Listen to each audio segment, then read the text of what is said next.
Hello there everyone, and welcome to this week's edition of the Library News. I am your friendly librarian, and I want to start off by saying Happy New Year. We made it through 2020, believe it or not, we made it into 2021. So congratulations to us. Naturally, the issues that we faced in 2020 do not magically disappear with the changing of the calendar. However, it's nice to have that little marker to look back at how far we've come in this past year, and to see that the light at the end of the tunnel, getting back to some normality, is coming into view now. So it's definitely something to look forward to. And I also want to say welcome back to everyone after that nice long winter break. And then before that, we're on remote learning. So welcome everyone. It's good to be back and to be seeing everyone again. Of course, it takes a little bit of time to shake off the rust and get back into the groove of things. But that's what we're doing right now. So today, I want to talk to you about our new monthly collection. New year also means a new month. And of course, January famously has Dr. Martin Luther King Jr. Day. So in order to honor the legacy of this civil rights icon, I put together a collection of books that takes a broader view of the civil rights movement and highlights important stories and figures from it. So of course, I've got the mainstays, I've got the classics, and it's great to have these people in their own words. I have the essential writings of Dr. Martin Luther King Jr. himself, his speeches, letters, and other thought-provoking things are in this collection. I've got autobiographies for Malcolm X, Rosa Parks, and John Lewis, all of whom, of course, had important roles in the civil rights movement in the 1960s.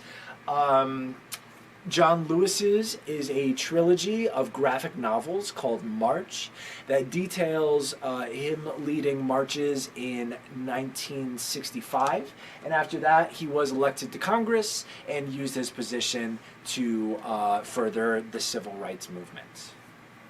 I also want to highlight some of the perhaps lesser known figures than those main ones right there.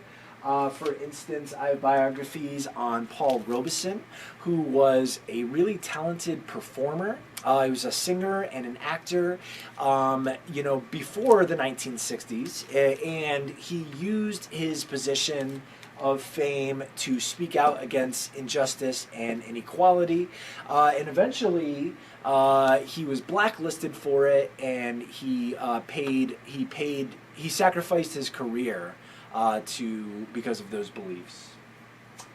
Let's see, we've also got James Baldwin, who was a writer, and he was a very influential writer during the civil rights era, writing often about, the intersection of the dynamics of race and gender and sexuality, and how those things come together to how you need to fight inequality in all of those domains, but especially as they come together.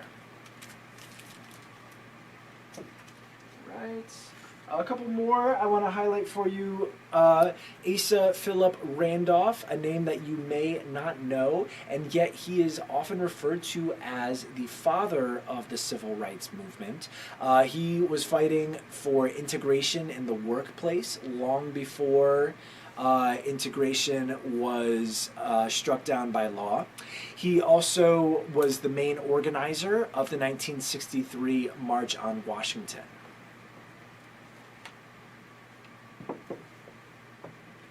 And for a little bit of historical context, we've got Civil Disobedience and Other Essays by Henry David Thoreau. So while he was writing long before the civil rights era and didn't necessarily have a direct impact on it, he wrote about this concept of civil disobedience. He was one of the early people to be writing about it, where essentially what he said is, if a law is unjust, then you should not follow that law. You should disobey it. However, you should do it peacefully. You should do it non-violently. You just refuse to follow the law and accept the consequences until justice is reached. So that school of thought really influenced leaders like Gandhi and Dr. King in their nonviolent protests and resistance.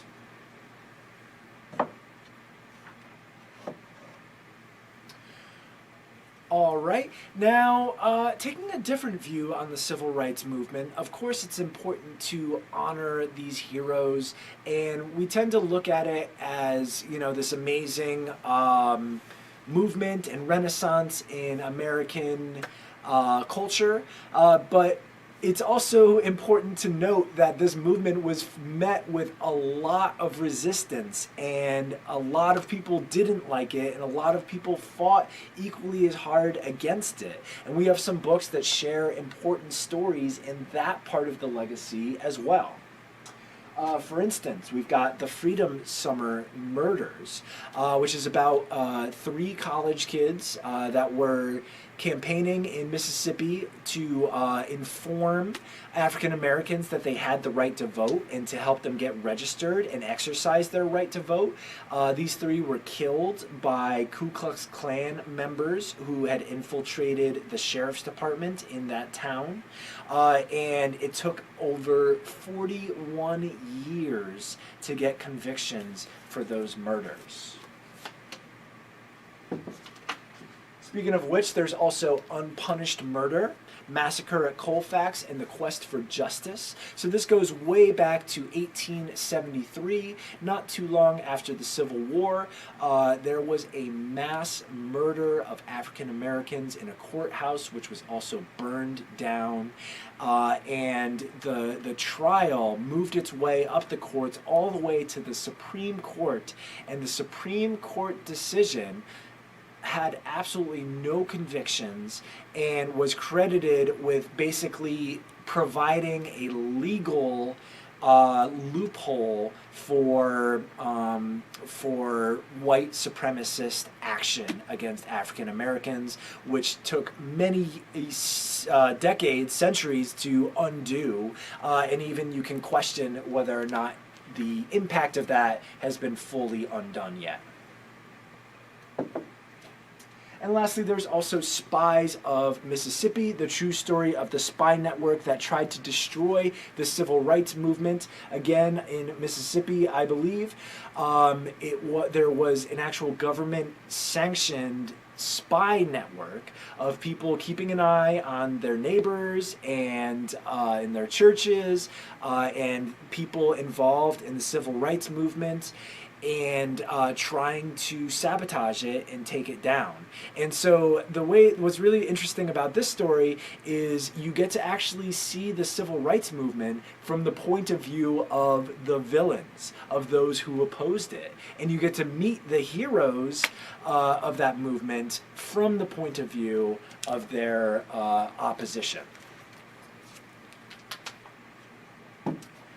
And last but not least, I want to mention that also part of the collection is taking more of a modern view on the civil rights movement. It's not fair to say that, you know, problem solved and we just all can move on with our lives now. There are still many arenas where there's inequality and the fight for justice continues. And in highlighting that, I want to talk about a new book that just came out this year. It is one of the hottest books of the year by Jason Reynolds and Ibram X. Kendi, which is called Stamped: Racism, Anti-Racism, and You.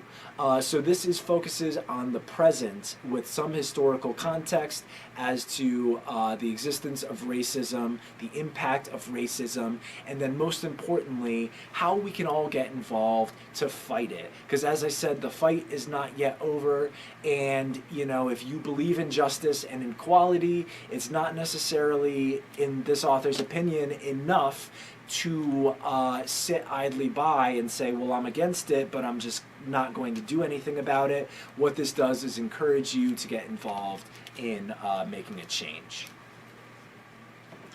Right, so all great readings on a really important topic that, as I said, has been relevant for more than a century and continues to be relevant today. So hopefully you will check some of those out. Email me if you're interested in any of those. And that's all I've got for you this week. So thanks for watching. Catch you next time on Library News. In the meantime, it's your friendly librarian saying peace out. And best wishes in 2021.